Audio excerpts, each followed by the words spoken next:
Vázquez está con nosotros como candidata al Senado, el número 4, ¿no es cierto? Así Mirta, es. por el partido Ahora Nación, que Así es. encabeza Alfonso López Chau. Bienvenida. Muchas gracias, Nicolás. Muchas gracias por la entrevista. ¿Qué es el proyecto de Ahora Nación? ¿Qué es exactamente? ¿Es la confluencia de sectores de izquierda? ¿Es el partido que va a pretender capitalizar y representar a la izquierda en estas elecciones?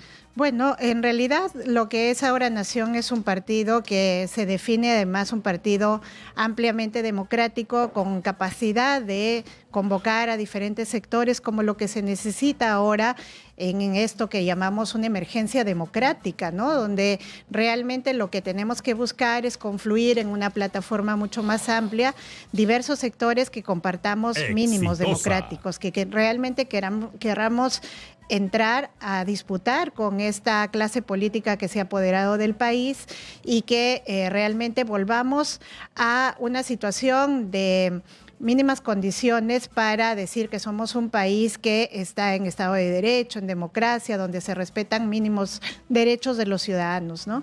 Ahora, ha habido cuestionamientos, Alfonso, a quien yo conozco desde que éramos muy jóvenes,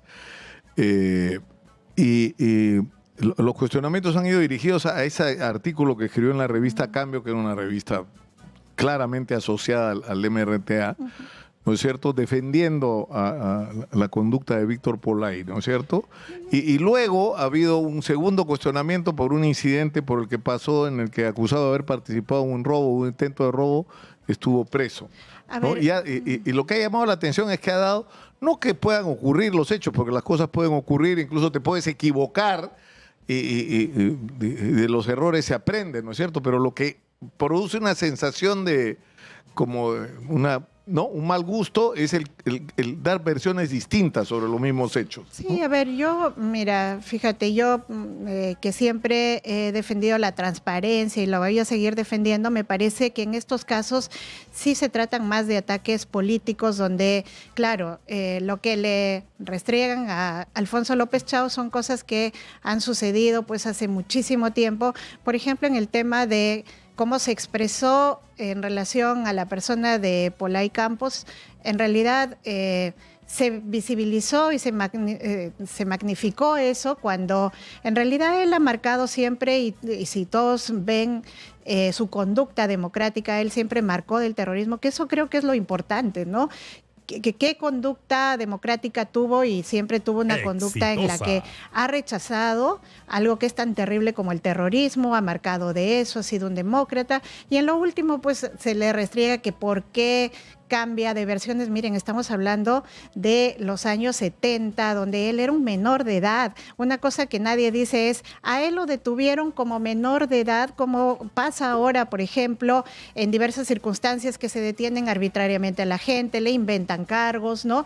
Entonces, claro, es difícil a veces entrar a los detalles cuando después de tantos años se pierde esos detalles, pero finalmente no hay que dejar de decir que esas fueron circunstancias en las que estábamos en un gobierno militar, él era un menor de edad y finalmente nunca fue sentenciado, nunca fue objeto de ningún proceso, por eso es que no tiene ningún antecedente y eso debe ser lo que prima, ¿no?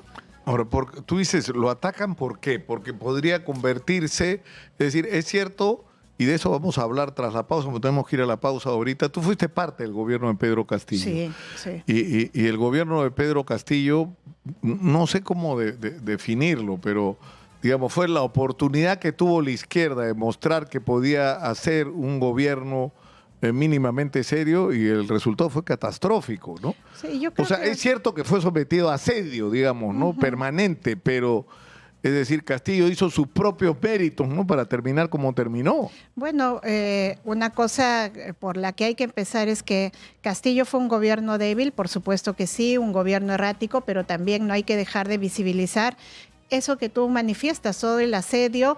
Teníamos al frente un Congreso golpista porque ni siquiera lo dejaba asumir, nos asedió cada día que pasábamos en el gobierno, y creo que eso también influye mucho como para que un gobierno tenga poco margen de gobernabilidad. Yo con eso no quiero justificar, porque creo que hay responsabilidades que se tienen que asumir, y que por eso es que yo creo que hay que mirar muy bien cómo es la responsabilidad frente al país cuando uno entra a gobernar, ¿no? Tenemos que...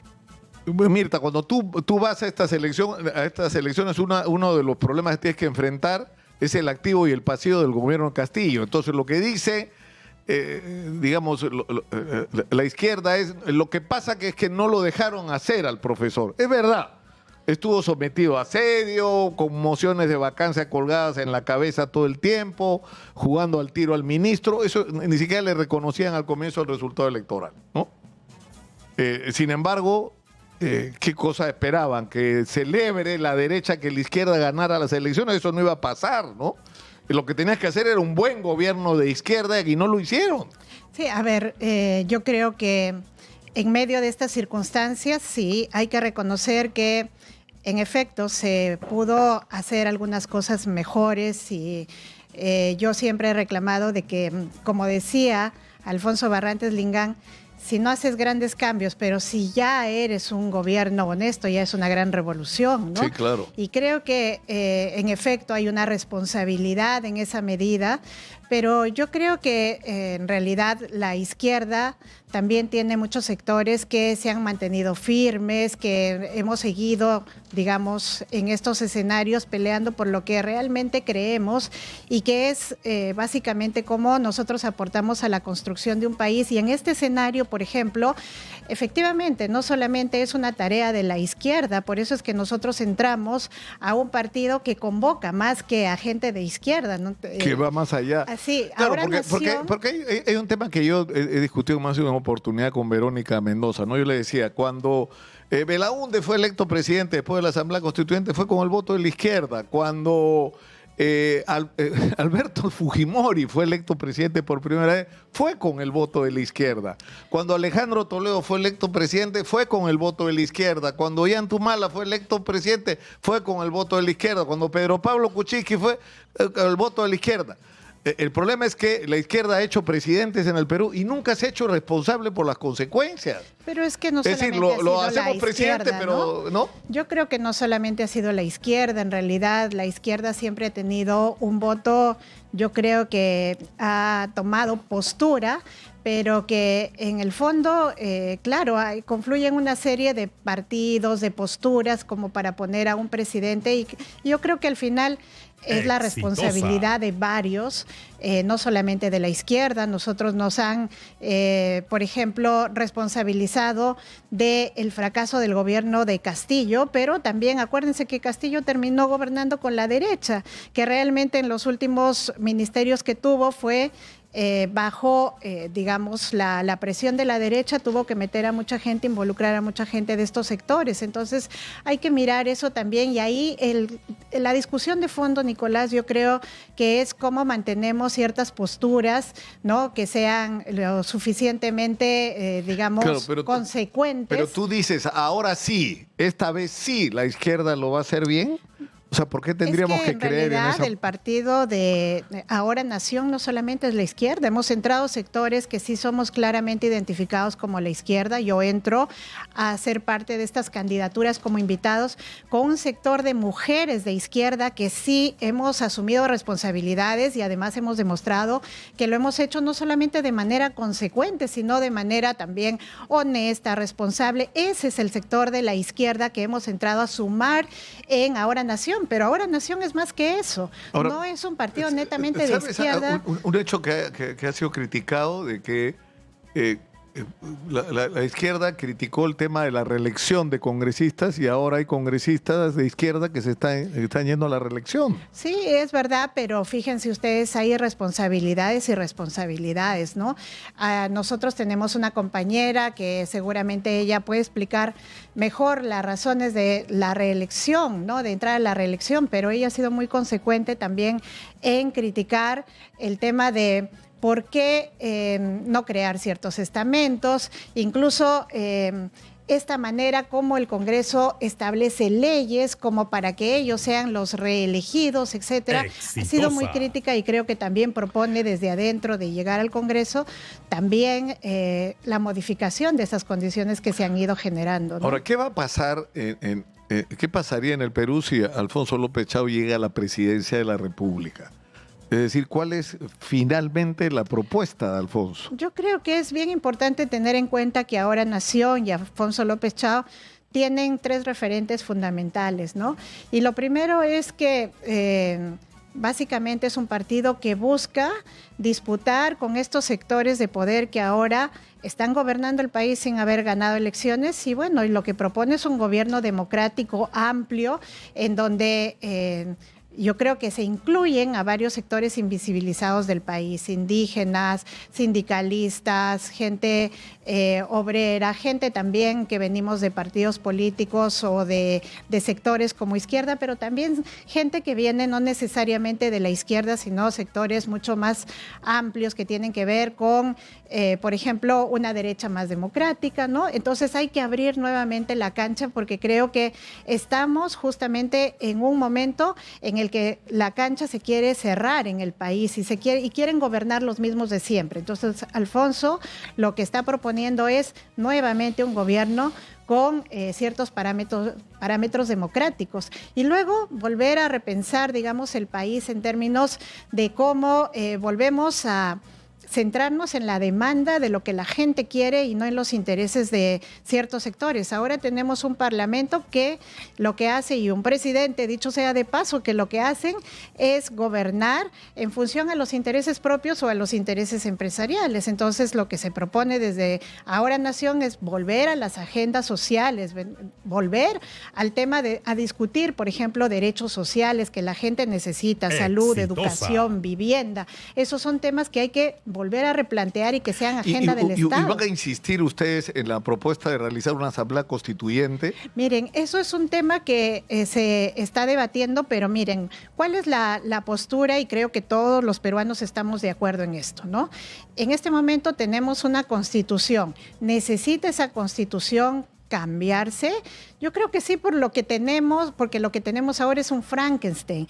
En este último periodo se han modificado 56 artículos. Tenemos una constitución inconsistente que responde a determinados intereses. La gran pregunta no es si queremos asamblea constituyente o no, porque eso es el vehículo de cómo cambiar, es una metodología de cómo cambiar. La primera pregunta es, ¿necesitamos cambiar esta constitución? Y creo que la mayoría de peruanos estamos de acuerdo en que sí, por la manera como ha sido manoseada y manipulada. Un nuevo pacto social. La segunda pregunta es, ¿cómo lo hacemos? ¿Vía asamblea constituyente o dejamos que el Congreso, porque la otra opción es que el Congreso haga una nueva constitución? Tal como están los congresos tan desprestigiados en los últimos años, en realidad yo creo que hay que pensarlo, ¿no? Claro, pero hay una discusión más de fondo, es decir, porque la visión que tenía gente como Cerrón de lo que debía ser una constitución es una constitución construida alrededor de cómo él interpretaba el mundo y creía que debía estar organizado para imponérselo a la sociedad. Claro, pero cuando se supone que una constitución lo que tiene es decir, tiene que ser como el denominador común, aquello que resumen, por un lado, nuestros objetivos en común como sociedad, más allá de las ideologías, y en segundo lugar, las reglas de juego que todos aceptamos como válidas. Por eso es que es bien importante y no, fíjense, la gente le tiene miedo a asamblea constituyente porque hay personajes, tipo Cerrón, que han levantado esas banderas. Además, mirándolas desde aspectos sesgados, no fundamentalistas incluso, pero la asamblea constituyente no es más que un método para reformar o cambiar nuestra constitución, que es el método natural y más democrático que se utilizan en diversos países. Entonces, hay que pensar como sociedad, yo creo. ¿Necesitamos un nuevo pacto social? Sí. ¿Qué tipo de pacto social? ¿Cómo hacemos? ¿Cómo construimos eso de la manera más democrática? ¿Dejamos que el Congreso nos ponga una nueva constitución o queremos una asamblea donde hay representantes de diversos sectores del Estado que se sientan a pensar qué tipo de constitución, qué tipo de pacto social, qué cosa necesitamos reformar de la Constitución, ¿no? Una cosa última, propuso el otro día acá, José Lunes ha generado controversia, el reducir el presupuesto del Congreso de 1.700 a 850 y que esos 850 que se reduzcan se destinen a gastos de seguridad, que es el propio fiscal Jorge Chávez Cotrina ha reclamado que no tienen plata ni para el tóner de las impresoras, ¿no es cierto? Entonces, el problema es que ese tipo de decisión, que puede ser muy popular, va a depender del Congreso. Yo no sé si ustedes en el Congreso apoyarían una iniciativa así, o desde el gobierno. Pero por supuesto, fíjense, yo soy una de las que plantea, porque además yo conozco de este tema, he dirigido el Parlamento y no puede ser. En el 2021 teníamos menos de 600 millones de soles como presupuesto y ya era bastante. Realmente no llegábamos a gastarlo, ¿no? Teniendo todas las condiciones. Y ahora el presupuesto del Congreso ha aumentado a 1.800 millones. 1.800 millones. ¿Y en qué se destina la mayor cantidad de presupuesto? En salarios, porque estamos llenos de una sobrepoblación de trabajadores en el Parlamento. Ahí yo planteo dos cosas. Primero, que se necesita una reforma respecto al sistema de funcionamiento y reglamentación del Congreso. Se le ha dado demasiado poder, hemos roto equilibrio de poderes. El Congreso es ahora el que, digamos, el que define las decisiones de manera más absoluta, no lo puede controlar ni el Poder Judicial ni el Ejecutivo, ¿no? Entonces, ¿cómo podemos tener un Parlamento que funcione así con sobrepoderes? Eso hay que modificarlo, incluso el Senado, ahí es fundamental para hacer esta modificación. Y lo segundo es que hay una necesidad de reforma como institución misma, cómo funciona la institución. Es una institución que necesita tanto personal, necesita tanto presupuesto, es una institución que se puede optimizar sus funciones, puede volver incluso al sistema. Fíjense, en el Congreso no entra Contraloría, no entra Servir, es como una isla y ahí tenemos que entrar a regular, a controlar cómo es el funcionamiento mismo de este estamento del Estado. Entonces yo sí tengo una firme decisión y en Ahora Nación compartimos eso de que ese es un aspecto neurálgico que hay que proponer, ¿no? Mirta,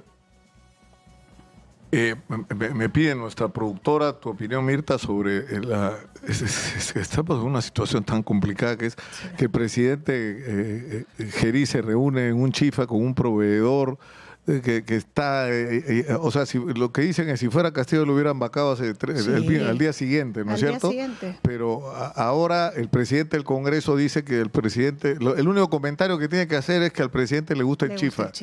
¿No? Realmente fíjense cómo con esto se demuestra que en realidad tenemos esa falsa moral, o desde el Congreso hay esa falsa moral de ser muy estrictos con determinadas personas. Yo creo que el tema de la transparencia, y esto lo voy a decir además de manera frontal, porque yo lo viví en la época del expresidente Castillo, ¿no? Que yo, que era primera ministra, me entero que se estaba reuniendo por fuera de Palacio, además me entero por los medios de comunicación. Yo he sido la primera que he cuestionado al presidente, por eso es que incluso hice que el presidente tenga compromisos de transparencia que nunca cumplió, nunca me entregó la lista de con quienes se reunía, que hasta ahora a mí incluso me la reclaman como si yo hubiese estado en esas reuniones. Yo ni conocí la Casa de Zarratea, yo nunca he participado en esas reuniones y no pude presentar la lista porque el presidente no me la entregó. Pero al margen de eso, fíjense, la transparencia es un asunto fundamental y no podemos en realidad relativizar. A este sí le pido, pero a este que es mi amigo. Y lo que hemos visto en este Congreso es que se vuelve muy exigente con los que considera enemigos políticos. Pero ¿qué pasó con Dina Boluarte, que también salió a reunirse por fuera, en Mykonos, llevando el vehículo presidencial? No pasó nada, no le hicieron nada. ¿Qué pasó con ahora Gerí? Le gusta el chifa, no lo molesten. Miren, y además con el agravante de Gerí, que es todavía mucho más serio, digamos, el hecho de que se reúne en un sitio privado con un empresario o más empresarios que además tienen contratos con el país y que además le deben al país, ¿no? En medio de una situación. Están en falta con el Estado peruano. Falta con el Estado peruano. En un escenario donde se están discutiendo, por ejemplo, privatizaciones. Miren lo grave que es y yo creo que ahí la ciudadanía tiene que seguir exigiendo que este Congreso no se haga pues de la vista gorda, que sea un Congreso que realmente, por lo menos en esta última instancia, haga un esfuerzo de control y fiscalización, ¿no? Muchas gracias por estar con nosotros. Mirta Vázquez, número 4, ¿no es cierto? Sí, Al Senado. número 4. No entiendo muy bien el símbolo. ¿Es un casco? Es un casco Con una X tipo atrás. ingeniera. Que algo así como marca el casco. Sí, es un casco tipo ingeniero y representa el trabajo y creo que en este momento también hay que tener mucho cuidado en quienes elegimos y acá habemos opciones. Yo creo que la gente tiene que pensar bien en quién entra a este estamento tan importante del Estado.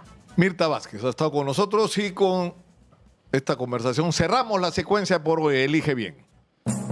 Elige bien. Elecciones Generales 2026.